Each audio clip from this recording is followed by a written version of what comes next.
Good morning, students. I hope you all are doing good. And today we are going to start our next topic, our next case studies, that is accommodation in Belgium. So, in our previous video, we have discussed about the Sri Lanka accommodation, and today we are going to discuss the accommodation in Belgium. So, जो ये दो case studies हमने ली हैं, इनका main motive क्या है कि एक पर्टिकुलर काइंड ऑफ सिचुएशन में प्रॉब्लम सेम हो सकती है, लेकिन उस प्रॉब्लम का सॉल्यूशन क्या होगा दैट कैन बी डिफरेंट, और जो उसका सॉल्यूशन होगा उसी के अकॉर्डिंग उसके क्या होंगे, इम्पैक्ट्स होंगे या उसके रिजल्ट्स होंगे. फॉर एग्जाम्पल्स, दो स्टूडेंट्स हैं. हम नॉर्मली हमारी क्लास में एग्जाम्पल लेते हैं. दो स्टूडेंट्स हैं और दोनों जो स्टडीज़ में है वो वीक हैं. ठीक है, किसी भी सब्जेक्ट में पर्टिकुलर मान लीजिए they are weak in English. So उन दोनों के साथ सेम के साथ प्रॉब्लम क्या है कि वो दोनों के दोनों इंग्लिश सब्जेक्ट में वीक हैं.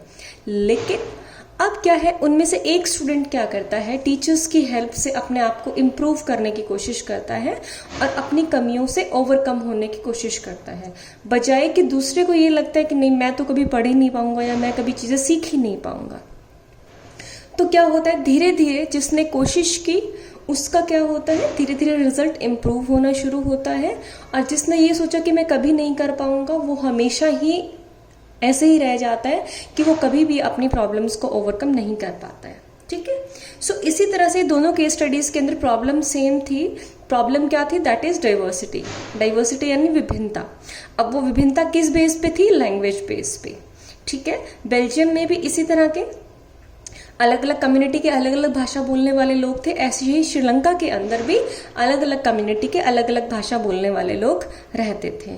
श्रीलंकन गवर्नमेंट ने क्या किया, श्रीलंकन गवर्नमेंट ने मेजॉरिटी और माइनॉरिटी को एक अलग कैटेगराइज में सेट करके उनके जो डिफरेंसेस थे उनको और भी ज़्यादा बढ़ा दिया था. जबकि बेल्जियम ने उसी प्रॉब्लम को एक बहुत ही पॉजिटिव तरीके से सॉर्ट आउट किया, और उस पॉजिटिव तरीके से बेनिफिट क्या मिला, बेनिफिट ये था कि जो भी डाइवर्सिटीज थी वो प्रॉब्लम की बजाय एक अपॉर्चुनिटी बनकर आई. जैसे कि अब हम हमारी सिटी में रहते हैं या हमारी कॉलोनी में रहते हैं, हमारे सराउंडिंग में रहते हैं. So it is not possible कि हमारे सराउंडिंग में सब हमारे जैसे लोग हों, हमारी कम्युनिटी के लोग हों, या फिर हमारे ही धर्म को मानने वाले, हमारे ट्रेडिशंस को फॉलो करने वाले लोग हों. ठीक है, तो अब हमारी ड्यूटी क्या है एज एन सिटीजन, हम ये इंश्योर करते हैं कि we have to respect each and every religion, each and every community and each and every tradition, चाहे वो किसी भी कम्युनिटी से बिलोंग करता है. अगर ये चीज़ें हम करेंगे तो क्या होगा, जो सेकंड पर्सन है, सामने वाला पर्सन है, वो भी हमारी कम्युनिटी, हमारे ट्रेडिशंस, हमारे रूल्स रेगुलेशंस की रिस्पेक्ट करेगा, उनको फॉलो करेगा. ठीक है, सो अभी हम बात करते हैं कि जो बेल्जियम ने एक प्रॉब्लम का सॉल्यूशन जो देखा, जो प्रॉब्लम सेम आपकी श्रीलंका में भी थी, तो बेल्जियम ने उसी पर्टिकुलर काइंड ऑफ प्रॉब्लम पे कैसे रिएक्ट किया. So leaders of Belgium react differently towards the diversity. यानी जो लीडर्स थे बेल्जियम के, उन्होंने उस डाइवर्सिटी, जो विभिन्नता बेल्जियम में उनको मिली, उसके लिए उनका रिएक्शन अलग था comparatively to the Sri Lankan leaders. They amended the constitution 4 times to equalize the all community. उन्होंने अमेंडमेंट, यानी उनका जो संविधान था, अमेंडमेंट होता है संशोधन करना, यानी सम काइंड ऑफ चेंजमेंट, कुछ चेंजमेंट करना. तो उन्होंने लगभग 4 बार उसके अंदर उनके रूल्स रेगुलेशंस को चेंज किया, ताकि वो जितने भी कम्युनिटीज वहां पे रह रही हैं उनको इक्वलाइज कर सकें, उनको एक स्तर पे ला सकें या समान स्तर पे ला सकें. अब वो जो अमेंडमेंट हुए थे 4, वो कब हुए थे, वो 1970 से लेकर 1993 के बीच में, यानी लगभग 23 ईयर्स के बीच में कॉन्स्टिट्यूशन को 4 बार उसमें कुछ अमेंडमेंट्स किए गए, चेंज किया गया, ताकि किसी कम्युनिटी को ये ना लगे कि हमें मेजॉरिटी में रखकर ज़्यादा प्रिविलेज मिल रहा है या हमें माइनॉरिटी में रहकर प्रिविलेजेस नहीं मिल रही हैं.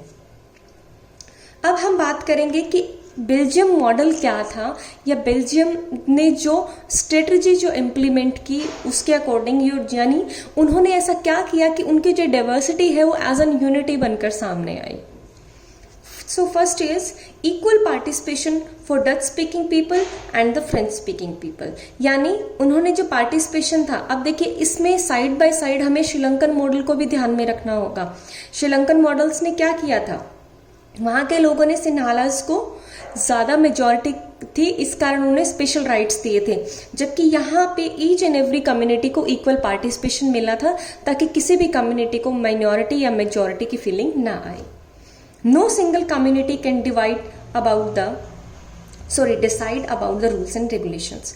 कोई भी जो सिंगल कम्युनिटी थी वो अपने अकॉर्डिंग किसी भी रूल रेगुलेशन को डिसाइड नहीं कर सकती थी या नहीं बना सकती थी। जैसे हमने सिन्हालास का देखा था कि उनको पर्टिकुलर कुछ प्रिविलेजेस दी गई थी, कुछ क्या बहुत सारी प्रिविलेजेस दी गई थी, इवन जॉब्स में है, या उनकी जो लैंग्वेज थी उसको भी एक नेशनल लेवल पे रिकॉग्नाइजेशन मिली थी। तो किसी भी कम्युनिटी को ये अधिकार नहीं दिया गया था कि वो अपने अकॉर्डिंग किसी भी रूल को बना सके या इम्प्लीमेंट कर सके। Powers were given to the state government, not influenced by the central government. ये चीजें जो है ये हम हमारे इंडिया में भी देखने को हमें मिलती हैं। हमारे इंडिया के अंदर भी फेडरल सिस्टम है जिसमें पावर्स है, पावर्स को स्टैंडर्डाइज्ड तरीके से डिवाइड कर दिया गया है। जैसे हम बात करते हैं हमारी government, central government, state government and local level government.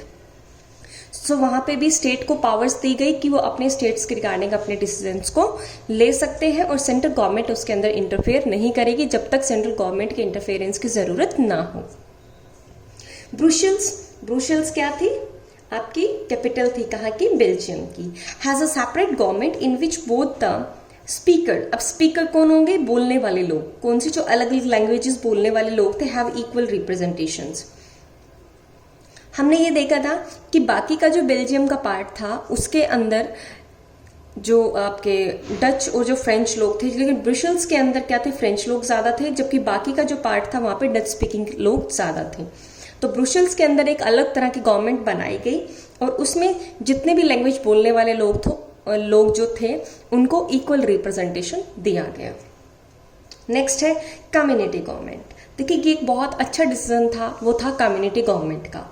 Community यानी वो गवर्नमेंट, अब देखिए कुछ जगह पे क्या रहता है, जैसे अभी हम हमारे इंडिया के ही एग्जाम्पल लें, जस्ट बिकॉज ऑफ कोविड-19 हम तरह तरह के सोशल इश्यूज देखने को हमें मिल रहे हैं। थोड़े दिन पहले दिल्ली में जो जमात के जो लोग थे उनकी वजह से कुछ क्राइसिस हमें देखने को मिले, कुछ लोगों ने उसको एक रिलीजियस इशू भी बनाया। आज के टाइम में हालांकि वो सिटीजन है हमारे यहाँ पे, ठीक है, लेकिन कुछ लोगों ने क्या किया, उनको एक रिलीजियस वे से देखा कि वो एक अलग कम्युनिटी से है या मुस्लिम कम्युनिटी से है, तब करके वो इस चीज़ को फैलाने की कोशिश कर रहे हैं, या फिर जो चीज़ें गवर्नमेंट के द्वारा कही जा रही हैं वो नहीं मान रहे हैं। ठीक है, रिसेंटली हमारे सामने वही चीज़ें जो है नांदेड़ से जो सिख लोग हैं उनको देखने को मिली हैं। तो अब ये क्या है, ये हमारी गवर्नमेंट पे और ये हमारे लोगों पे डिपेंड करता है कि वो नॉर्मल इश्यूज को सोशल इश्यूज बनाता है या उन सोशल इश्यूज को नॉर्मल इश्यूज की तरह कंसीडर करके उनको सॉर्ट आउट करने की कोशिश करता है। सो वहां पे कम्युनिटी गवर्नमेंट सेटअप की, समुदाय की गवर्नमेंट जिसे हम कहेंगे, and it is said to be the third kind of government, और इसे एक तीसरी तरह की सरकार का नाम दिया गया, who will take decision regarding the cultural, language, social and traditional issues. यानी सामाजिक तौर पे जितने भी मुद्दे उठते हैं, ये एडमिनिस्ट्रेटिव पार्ट था गवर्नमेंट का, ये सोशल पार्ट था कि वहाँ के कल्चर के रिगार्डिंग, लैंग्वेज में कोई और प्रॉब्लम होती है, कोई सोसाइटी के रिगार्डिंग का कोई इशू है, कोई ट्रेडिशंस के रिगार्डिंग कोई इशू है, तो उसके लिए जितने भी आपके इश्यूज होंगे उसके ऊपर जो आपका निर्णय लेने का यानी डिसीजन लेने का जो अधिकार होगा वो आपकी कम्युनिटी गवर्नमेंट को प्रोवाइड किया गया, ताकि डिफरेंट जो सोसाइटीज थी वहाँ पे या सोशल इश्यूज थे उनको नॉर्मलाइज किया जा सके। Brussels was the headquarter of European union, और ब्रुसेल्स को हेडक्वार्टर बनाया गया यूरोपियन यूनियन का। ठीक है, नेक्स्ट हम बात करते हैं कि ये जो चीजें इम्प्लीमेंट हुई थी, what was the impact of those things, यानी उन चीजों का इम्पैक्ट क्या हुआ था। तो सबसे पहले हम बात करेंगे there is no possibility of conflicts on the basis of diversity. जो चीज़ें श्रीलंका के अंदर सिविल वॉर के साथ खत्म हुई थी, यहाँ पे बिना किसी वॉर के उनको बहुत ही शांतिपूर्ण तरीके से सुलझा लिया गया था। अब देखिए सभी लोगों को राइट्स मिले हुए हैं तो कॉन्फ्लिक्ट्स होंगे ही नहीं। अब इसी के रिगार्डिंग में आपको एक जेंडर रिलीजन एंड कास्ट हमारा नेक्स्ट चैप्टर आएगा। सो उसी के रिगार्डिंग में आपको एक छोटा सा एग्जांपल बताती हूँ। समटाइम्स क्या होता है कि बहुत सारी ऐसी फैमिलीज आज भी हैं जो डिफ्रेंशिएट करती हैं गर्ल्स और बॉयज़ में, ठीक है, या कम्युनिटीज़ भी ऐसी बहुत सारी हैं जहाँ पे लड़कों को ज़्यादा प्राथमिकता दी जाती है बजाय लड़कियों के। अब वहाँ पे धीरे धीरे क्या होता है कि जो बच्चे होते हैं उन्हें नहीं पता होता है कि जेंडर का फ़र्क क्या होता है या एक डिफ्रेंशिएट किस बेसिस पे हम करते हैं। लेकिन जब वो इस फीलिंग के साथ बड़े होते हैं तो उनके बीच में फीलिंग आ जाती है कि हम लड़के हैं और हमारी जो डोमिनेंसी है वो सोसाइटी के अंदर हमेशा बनी रहनी चाहिए। सो वो हर टाइम क्या सोचते हैं कि हमें अपने डिसीजंस को लेडी पे या विमेन पे थोपने का अधिकार है। तो अब ये चीज़ें धीरे धीरे क्या करेंगे, डिफरेंस क्रिएट करेंगे मेन और विमेन में, ठीक है। अब धीरे धीरे यही डिफरेंसेस चलकर आगे बहुत बड़े इश्यूज में भी कन्वर्ट हो जाते हैं। ऐसे ही एक कंपैरेटिवली एक दूसरी फैमिली है जिसने कभी भी लड़के और लड़की में कोई फर्क नहीं किया, इक्वल अपॉर्चुनिटीज मिली स्टडीज में, हर एक तरीके से उनको हमेशा से इक्वलाइज करने की कोशिश की गई। तो उन दोनों बच्चों के अंदर क्या है, कभी भी डिफ्रेंशिएशन की फीलिंग नहीं आएगी, ना ही वो लड़के को छोटा समझेगी ना ही वो लड़की को छोटा समझेंगे। तो इस तरीके से क्या होगा, कभी कॉन्फ्लिक्ट अराइज होने के चांस ही नहीं होंगे। तो यही चीज कहाँ हुई, बेल्जियम में हुई, जब डिफरेंस का कोई कारण ही नहीं था, क्योंकि उस डिफरेंस को गवर्नमेंट ने ऑलरेडी खत्म कर दिया था। Equal representation boosted the feeling of mutual cooperation. जब सभी लोगों को उनके अधिकार मिले हुए हैं तो उसने उसी डाइवर्सिटी को म्यूचुअल कॉपरेशन में कन्वर्ट कर दिया, यानी आपसी सहमति में, आपसी सहयोग में। Third kind of government solve all the issues regarding to the social issues. जो थर्ड काइंड ऑफ गवर्नमेंट, जो कम्युनिटी गवर्नमेंट जो बनाई गई थी, उसने सोसाइटी के जितने भी इश्यूज थे जो कि लोगों के धर्मों से रिलेटेड थे, उनकी कम्युनिटी से रिलेटेड थे, सो उन्होंने उन चीज़ों को भी सॉल्व कर दिया, जिससे कि एक तरह से गवर्नमेंट का बर्डन भी कम हो गया। और साथ में जैसे ही गवर्नमेंट का बर्डन कम हुआ वैसे ही क्या हुआ, गवर्नमेंट और चीज़ों के ऊपर ज़्यादा अच्छे से ध्यान दे सकती थी। Removal of all conflicts which could be arise in the future, यानी वो सारे झगड़े, वो कारण ही खत्म कर दिए गवर्नमेंट ने जिनके कारण फ्यूचर में कोई भी प्रॉब्लम अराइज हो सकती थी। सो इसीलिए हम कह सकते हैं, so that we can say that the Belgium adopted as a systematic kind of model, यानी बेल्जियम ने एक सिस्टमेटिक तरीके से एक मॉडल को इम्प्लीमेंट किया in which they had provided equal rights, जिसमें उसने सभी को अधिकार प्रोवाइड किए, इक्वल रिप्रेजेंटेशन दिया, and also that the diversity can be converted into unity, ताकि वो जो विभिन्नता है उसको यूनिटी में कन्वर्ट किया जा सके। Our India has also adopted same kind of approach. Every citizen is also provided with the equal rights. यानी हमारे भारत के अंदर भी हमारे संविधान के अंतर्गत हर एक व्यक्ति को समान रूप से अधिकार दिए गए हैं और किसी के लिए कोई स्पेशल काइंड ऑफ बेसिस पे कोई भी डिफरेंशिएट उनके साथ नहीं किया गया, ठीक है। सो ये था आज का आपका टॉपिक, जिसने हमने अकोमोडेशन इन बेल्जियम के बारे में बात की, बेल्जियम ने क्या चीज़ें अडॉप्ट की और उनकी क्या उनका इम्पैक्ट हुआ, ठीक है। आई होप सभी को समझ में आया होगा। फिर भी अगर आप लोगों को समझ में नहीं आता है तो आप नीचे जो आपका मैसेज बॉक्स है उसके अंदर जाके अपने प्रॉब्लम्स को लिख के मेरे पास मैसेज कर सकते हैं, ठीक है। So thank you and have a nice day.